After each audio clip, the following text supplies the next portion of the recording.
তো ইতিমধ্যে তোমরা সকলেই জানো যে এখন বিভিন্ন যে ইউনিভার্সিটির যে পরীক্ষাগুলো পার্ট 3 বা যাদের সেমিস্টার পরীক্ষা রয়েছে তাদের কিন্তু অনলাইনে তোমাদের পেপার সাবমিট করতে হবে। মানে তোমরা ওপেন বুক লিখলে, লেখার পর তোমাদের কিন্তু সেগুলোকে স্ক্যান করে একটা পিডিএফ ফাইল করে সেন্ড করে তোমাদের পাঠাতে হবে ইউনিভার্সিটির ইমেলে। তোমাদের একটি পাঠাতে হবে সেই একটি পিডিএফ ফাইল করে। তো তোমরা এইটা নিয়ে বহুত জনের চিন্তিত যে তোমরা এই সমস্ত উত্তরপত্রগুলো স্ক্যান করে কিভাবে পিডিএফ করে পাঠাবে। তো তাদের জন্য আমাদের এই ভিডিওটি বানানো। তো এমন একটা ছোট্ট একটা অ্যাপ্লিকেশন রয়েছে, সেই অ্যাপ্লিকেশনের মাধ্যমে তোমরা কিন্তু সেই তোমার উত্তরপত্রগুলো স্ক্যান করে তোমরা কিন্তু পিডিএফ তৈরি করতে পারবে। তার জন্য কোনো রকম কম্পিউটার বা স্ক্যানার মেশিনের কোনো দরকার নেই, নিজেদের থাকা অ্যান্ড্রয়েড মোবাইল থেকে তোমরা কিন্তু এই কাজটি করতে পারবে। তো তার আগে তোমাদের বর্ধমান ইউনিভার্সিটিতে যারা পড়াশোনা করছো বা থার্ড ইয়ারে যারা পড়াশোনা করছো পার্ট 3, তাদের জন্য যে নোটিশটি প্রকাশিত হয়ে গেছে দেখতে পাচ্ছ, গত 1 তারিখ থেকে কিন্তু পরীক্ষার ডেট শুরু হয়ে গেছে। মানে পরীক্ষা তোমাদের হবে, যেটি এনভায়রনমেন্ট সায়েন্স মানে যেটা পরিবেশ পরিচালনা বলি, সেটি পরীক্ষা হচ্ছে 11টা থেকে 1টা পর্যন্ত তোমাদের পরীক্ষার টাইম। তো জেনারেলদের জন্য নোটিশ প্রকাশিত হয়ে গেছে, যে যার সাবজেক্ট রয়েছে তাদের যেরকম নোটিশ বা তার সাবজেক্ট প্রকাশিত হচ্ছে ডেট ওয়াইজ আমাদের পরীক্ষা হচ্ছে। তো নোটিশের শেষে কিন্তু প্রতিটা শেষে এখানে বলে দিয়েছে দেখতে পাচ্ছ, after complete examination of each paper examinee to submit the answer script electronic by making PDF. মানে তোমরা দেখতে পাচ্ছ অ্যান্সার পত্রটিকে তোমরা 3 ঘন্টার মধ্যে লিখলে, 11টা থেকে তোমাদের পরীক্ষা স্টার্ট হচ্ছে, 1টা পর্যন্ত তোমরা লিখলে, লেখার পরে সেই উত্তরপত্রটিকে তোমাদের কিন্তু স্ক্যান করতে হবে। মানে মোবাইল থেকে স্ক্যান করতে হবে, প্রতিটা পেজের ছবি তুলতে হবে, ছবি তোলার পর সেটিকে পিডিএফ ফাইল করতে হবে। মানে একটাই পিডিএফ ফাইল হবে, সমস্ত উত্তরপত্রগুলোর একটা পিডিএফ ফাইল করে তোমাদের কিন্তু সেন্ড করতে হবে। তার জন্য তোমরা 8 ঘন্টা টাইম পাবে সেন্ড করার জন্য, ইমেলে সেন্ড করার জন্য তোমরা 8 ঘন্টা টাইম পাচ্ছ। সেই 8 ঘন্টার মধ্যে তোমাদের কিন্তু এই পিডিএফটিকে পাঠাতে হবে। 8 ঘন্টা পর তোমাদের পাঠালে কিন্তু উত্তরপত্র রিজেক্ট হয়ে যেতে পারে, এরকম কিছু বলে দিয়েছে নোটিশে।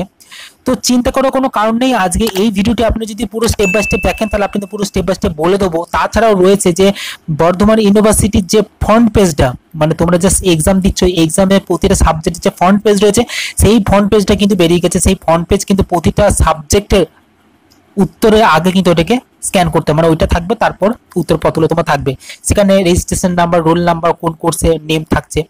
তো সেই ফ্রন্ট পেজে ঠিকঠাক মতো ফিল আপ করলে তোমরা কিন্তু উত্তরপত্র রিজেক্ট হওয়ার কোনো চান্স নেই, মানে উত্তরপত্র সাবমিট হতে পারে ঠিক মতন। তোমরা কিন্তু ফ্রন্ট পেজটাকে ঠিক মতো করতে হবে। আদার্স ইউনিভার্সিটিগুলো কিন্তু ফ্রন্ট পেজ তৈরি করতে হচ্ছে, কিন্তু বর্ধমান ইউনিভার্সিটি ফ্রন্ট পেজ কিন্তু দিয়ে দিয়েছে। তো সেই ফ্রন্ট পেজটিকে চলো তোমাদের আমি দেখিয়ে দিচ্ছি এবং দেখিয়ে দেবো কোন স্ক্যানার থেকে কিভাবে স্ক্যান করলে তোমাদের কিন্তু পিডিএফটি সঠিকভাবে আপলোড করতে পারবে। তো তোমরা ফ্রন্ট পেজটিকে দেখতে পাচ্ছ, এটা হলো বর্ধমান ইউনিভার্সিটির এক্সামের ফ্রন্ট পেজ। এখানে ডেট অফ এক্সামিনেশন লিখতে হবে, কোন তারিখে তোমরা পরীক্ষা দিচ্ছ, কোন সাবজেক্টে, সেই ডেটটাই লিখবে এখানটায়। এক্সামিনেশন লিখবে পার্ট 3 এক্সামিনেশন 2020। সাবজেক্ট লিখলে কোন সাবজেক্টে পরীক্ষা দিচ্ছ সাবজেক্ট লিখবে। কোর্স বা পেপার যদি থাকে পেপার এখানে অবশ্যই দেবে, সেটা লিখবে। হাফ অ্যান্ড গ্রুপ থাকবে, বলে দেওয়া থাকবে। কোর্স টাইটেল, পেপার নেম, এটা লিখবে। রোল নাম্বার লিখতে হবে, রেজিস্ট্রেশন নাম্বার লিখবে ঠিকঠাক ভাবে। এইটিকে যে ইনস্ট্রাকশন দিয়ে দিয়েছে ক্যান্ডিডেটকে কি ইনস্ট্রাকশন ফলো করতে হবে, তো ভালো করে ইনস্ট্রাকশনটি দেখো। 1 নম্বর বলে দেখতে পাচ্ছ, download the page for use of each course paper and leave the back of page blank. মানে এই যে এই ফ্রন্ট পেজ দেখতে পাচ্ছ, এই ফ্রন্ট পেজকে তোমাদের উল্টো পিঠে কিন্তু কিছু লেখা যাবে না, সম্পূর্ণ ব্ল্যাঙ্ক থাকবে এই পেপারটা ছাড়া, আর কিছু উল্টো পিঠে তোমরা লিখবে না। 2 নম্বর, এটিকে A4 সাইজে প্রিন্ট আউট করতে হবে। তোমাদের যতগুলো সাবজেক্ট রয়েছে সেই সাবজেক্টের ততগুলো A4 এই ফ্রন্ট পেপারটিকে তোমার কিন্তু A4 সাইজে প্রিন্ট আউট করতে হবে, ভালো কালার, মানে ভালো রকম ভাবে স্ক্যান করে ঘোলাবে হবে না। এটিকে তোমাদের A4 সাইজে তোমাদের ফার্স্ট বার করতে হবে, প্রিন্ট বার করার পর তোমাদের স্ক্যান করতে হবে। A4 সাইজে পেপার করার পর উত্তরপত্র আগে কিন্তু এটি থাকবে, এটি বলে দিয়েছে। প্রতিটা উত্তরপত্র পেজে কিন্তু পেজ নাম্বার লিখতে হবে বন্ধুরা। A4 সাইজে পেজ তোমরা কিনবে, সেই পেজে তোমরা লিখবে উত্তরগুলো। উত্তরপত্র উপরে থাকবে পেজ নাম্বার, চাইলে রোল নাম্বার লিখবে, কোর্স বা সাবজেক্টে পেপার নাম লিখে দেবে, সাবজেক্ট লিখবে কোনটা, পেপার লিখে দেবে। প্রতিটা পেজে কিন্তু এটা থাকবে তোমাদের। অ্যান্সার স্ক্রিপ্টে পুরোপুরি তোমাদের ফ্রন্ট পেজে লিখতে হবে, A4 সাইজে পেপার যেন হয় অ্যান্সার শিটটি, এবং অ্যান্সার শিটটিকে অবশ্যই সিঙ্গেল পিডিএফ করতে, মানে সমস্ত একটা সাবজেক্টের তোমার যত পেপার হচ্ছে লেখা সেই সমস্ত পেপার লিখে নিলে সেটা কিন্তু একটা পিডিএফ ফাইলে কিন্তু সব অ্যাটাচ করতে হবে, এবং তোমাদের সেটিকে এই প্রশ্নটিকে সাবমিট করার আগে এই ফ্রন্ট পেজটিকে তার আগে পিন আপ করতে, মানে ফ্রন্ট পেজটা আগে থাকবে, তারপর উত্তরপত্র তোমরা একটা একটা করে পেজ 1, পেজ 2, পেজ 3 করে ছবি তুলবে, দিয়ে স্ক্যান করবে, একটা পিডিএফ ফাইল তোমরা করতে হবে। তো এই যে এই ফ্রন্ট পেজটি লিঙ্ক তোমাদের ভিডিও ডেসক্রিপশন বক্সে দেওয়া রয়েছে, অবশ্যই ফ্রন্ট পেজটি লিঙ্ক তোমরা প্রিন্ট আউট করে নিতে পারো, A4 সাইজে প্রিন্ট আউট করতে হবে। আর উত্তরপত্র লিখবে সেটিকেও কিন্তু A4 সাইজে পেপার হতে হবে, মানে যেগুলো জেরক্স করি আমরা সেই পেপারে কিন্তু তুমি উত্তরপত্র লিখবে, ভালো রকম ভাবে উত্তরপত্র লিখবে, কোনো রকম ভাবে যেন গন্ডগোল না হয়, প্রতিটা পেজের কি উপরে যেন পেজ নাম্বার, সাবজেক্টের নাম, পেপার যেন লেখা থাকে আর রোল নাম্বার লেখা থাকে, তাহলে কিন্তু তোমাদের উত্তরপত্র সঠিকভাবে সাবমিট হবে।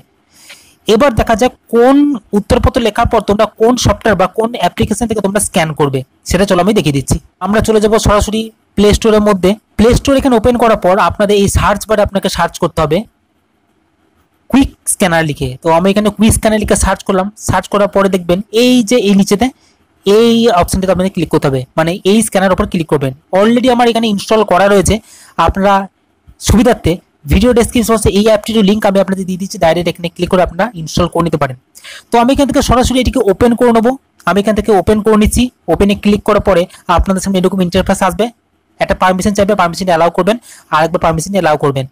অ্যালাউ করার পরে আপনাদের সামনে এরকম ইন্টারফেস আপনার সামনে ওপেন হয়ে যাবে। তো এখানে দেখেছেন একটি ক্যামেরা আইকন রয়েছে, এই ক্যামেরা আইকনে কিন্তু আপনাদের ক্লিক করতে হবে। তো চলুন আমি এখানে ক্যামেরা আইকনে আমি ক্লিক করে দেখিয়ে দিচ্ছি কিরকম অপশন আসবে। ক্যামেরা ওপেন হয়ে যাবে। এটা ধরুন আমার উত্তরপত্র, আমি এটা A4 সাইজে একটা বই জেরক্স করেছি A4 পেপারে। তো আমার কাছে উত্তরপত্র নেই, তোমরা যখন উত্তরপত্র দিয়ে দেবে তোমরা উত্তরপত্রটাকে এভাবে ঠিক মতো সঠিকভাবে স্ক্যান করবে। স্ক্যান করার পরে তোমাদের এই যে গোল আইকন দেখতে পাচ্ছ, এই গোল আইকনে ক্লিক করে তোমরা শটটি তুলে নেবে। তো আমি এখান থেকে ফ্ল্যাশ মোড অন করে দিচ্ছি, যেন ফ্ল্যাশ মোডে পরিষ্কার যেন ছবি ওঠে। তো তার জন্য কোনো রকম অসুবিধা যেন না হয়, এই গোল আইকনটা তোমরা ক্লিক করবে। গোল আইকনে ক্লিক করে তোমরা শটটি দেখতে পাচ্ছ, ছবিটি এখানে আমরা ক্লিয়ারলি উঠে গেল।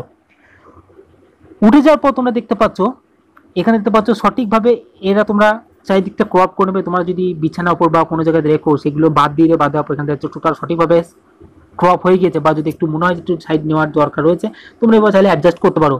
অ্যাডজাস্ট করার পর এখানে দেখতে পাচ্ছ রাইট চিহ্ন রয়েছে, এই রাইট চিহ্নটা তোমাদের এখানে ক্লিক করতে হবে। রাইট চিহ্নে ক্লিক করার পর এটা সরাসরি ক্রপ হয়ে যাবে। ক্রপ হওয়ার পর তোমরা দেখতে পাচ্ছ উত্তরপত্র সঠিকভাবে স্ক্যান হয়ে গেছে। চাইলে তোমরা ডার্ক করতে পারো, লেখাটিকে আরো কালো মোডে আনতে পারো বা সাদা মোডে, যেরকম তোমার দরকার সেরকম কিন্তু করে নেবে। তো কালারটা যেন বা ছবিটা যেন সঠিক স্পষ্ট ওঠে। এখানে দেখে রাইট চিহ্ন রয়েছে, রাইট চিহ্নটা ওখানে ক্লিক করতে হবে। ক্লিক করার পর তোমাদের এখানে নিউ ডকুমেন্টসের নাম চাইবে। তো যেহেতু তোমরা ফ্রন্ট পেজটা যে ছবি তোলো, তাহলে এখানে তোমরা লিখবে front page. Front page suppose আমি ধরলাম এটা ফ্রন্ট পেজ। ফ্রন্ট পেজ লিখলে, লেখার পরে এটিকে তোমরা ওকে করবে, তাহলে এটা ফ্রন্ট পেজ নামে কিন্তু সেভ হয়ে গেল। তাহলে তোমার নাম, উত্তরপত্র, রোল, রেজিস্ট্রেশন নাম্বার সাথে লেখা থাকছে। 2 নম্বর ঠিক তাই, এখানে এই প্লাস আইকনটা ক্লিক করলেই, প্লাস আইকনে ক্লিক করে তোমরা কিন্তু আবার এখানে ছবি তুলতে পারবে। তো প্লাস আইকনে ক্লিক করে সেকেন্ড পেজ উত্তরপত্র থেকে তোমরা কিন্তু ছবি তুলবে, একটা একটা করে ছবি তুলবে। সেখানে আবার রিনেম করবে, রিনেম করার পর ওখানে লিখবে, দেখবে পেজ 1 লিখলে আবার একটা প্লাস আইকনে ক্লিক করে ছবি তুললে পেজ 2, আবার প্লাস আইকনে ক্লিক করলে পেজ 3, এরকম ভাবে কিন্তু তোমরা ছবি তুলে যাচ্ছ। ধরো প্রথমে এখানে 40টি কি 45টি বা 50টা পেজ হলো। পেজ হওয়ার পরে এখানে দেখতে পাচ্ছ শেয়ার আইকন রয়েছে, এই শেয়ার আইকনে তোমাদের ক্লিক করতে হবে। এখানে শেয়ারে ক্লিক করলে, শেয়ারে ক্লিক করার পর তোমাদের এখানে দেখতে পাচ্ছ অটোমেটিক কি ফরম্যাটে তোমরা সেভ করতে চাচ্ছ, পিডিএফ না জেপিজি। অবশ্যই পিডিএফ এ সেট করে বলিয়ে দিয়েছে ওরা ইউনিভার্সিটি থেকে। তো পিডিএফ এ ক্লিক করলে, ক্লিক করার পর অবশ্যই এটাকে মিডিয়াম কোয়ালিটি রেখে দেবে। মিডিয়াম কোয়ালিটি করার পরে এখানে দেখতে পাচ্ছ জিমেল, তোমরা অবশ্যই তোমাদের জিমেলে পাঠাতে বলবে, জিমেলে পাঠাতে পারো, বা যদি হোয়াটসঅ্যাপ নাম্বার বলে দেয় হোয়াটসঅ্যাপ পাঠাতে, হোয়াটসঅ্যাপে তোমরা পাঠাতে পারো। তো তোমরা যদি এটা জিমেলে পাঠাতে চাও, ডাইরেক্ট তোমরা চলে যাবে সরাসরি জিমেলে। জিমেলে ক্লিক করবে, তোমাদের মোবাইলে সরাসরি জিমেল এখান থেকে ওপেন হয়ে যাবে। জিমেলে ক্লিক করবে, দেখতে পাচ্ছ সামনে এখানে ফ্রন্ট পেজ ধরে নিয়েছে। এখানে এই টুতে অবশ্যই যাকে পাঠাবে, মানে যে মেলে পাঠাতে বলবে সেই মেল অ্যাড্রেস তোমরা এখানে দিয়ে দেবে। দিয়ে দেওয়ার পর এখানে দেখতে পাচ্ছ scanner by first scanner app লেখা রয়েছে, এটিকে তোমরা মুছে দেবে। মুছে দেওয়ার পরে তোমরা এখানে লিখবে তোমাদের নেম, লিখবে 1 নম্বর নেম তো তোমাদের থাকবেই, বা রেজিস্ট্রেশন নাম্বার লিখলে, রোল নাম্বার লিখলে, কোন পেপার মানে কোন সাবজেক্ট পেপার, অবশ্যই সাবজেক্টটা লিখবে আগে। সাবজেক্ট লেখার পর এখানে পেপার দিয়ে দিলে কোন পেপার, থার্ড পেপার। দেওয়ার পরে এখানে স্ক্যান ফাইলটা থেকে গেল, দেখতে পাচ্ছ। স্ক্যান ফাইলটা দেওয়ার পরে তোমাদের দেখতে পাচ্ছ উপরে যে এই যে শেয়ার আইকন রয়েছে বা সেন্ড বাটন রয়েছে, এখানে ক্লিক করে তোমাদের ইমেলটা তার কাছে পৌঁছে যাবে। তো সঠিকভাবে তোমাদের কিন্তু স্ক্যান করতে প্রতিটা ডকুমেন্টসকে অবশ্যই ধরপড় করবে না, কারণ টাইম বহুত রয়েছে, 8 ঘন্টা টাইম দিচ্ছে। 8 ঘন্টার মধ্যে তোমাদের উত্তরপত্র সাবমিট করতে হবে ঠিকঠাকভাবে। তো তোমাদের কোনো অসুবিধা থাকে অবশ্যই কমেন্ট করে আমাকে জিজ্ঞেস করতে পারো। ওই ফ্রন্ট পেজের লিঙ্ক তোমাদের ভিডিও ডেসক্রিপশন বক্সে রয়েছে, এবং ওই অ্যাপটিরও মানে স্ক্যানার অ্যাপটির লিঙ্ক তোমাদের ভিডিও ডেসক্রিপশন বক্সে রয়েছে। অবশ্যই তোমরা ডেসক্রিপশন ফলো করে এগুলো ডাউনলোড করতে পারো। তো এই ছিল মূলত ইনফরমেশন। বন্ধুরা ভিডিওটি যদি ভালো লেগে থাকে ভিডিওতে অবশ্যই লাইক করবেন, বন্ধু বান্ধবদের শেয়ার করে তাদেরকে ইনফরমেশন জানিয়ে দেওয়ার চেষ্টা করবেন। তো চ্যানেলটিকে যদি এখনো সাবস্ক্রাইব না করে থাকেন, চ্যানেলটি এখনই সাবস্ক্রাইব করে পাশে থাকা বেল আইকনটিকে প্রেস করবেন। তো দেখা হচ্ছে পরবর্তী নেক্সট নতুন ভিডিওতে। ততক্ষণ পর্যন্ত ভালো থাকবেন, সুস্থ থাকবেন, TS15 চ্যানেলের সাথে সদা সর্বদা জুড়ে থাকবেন।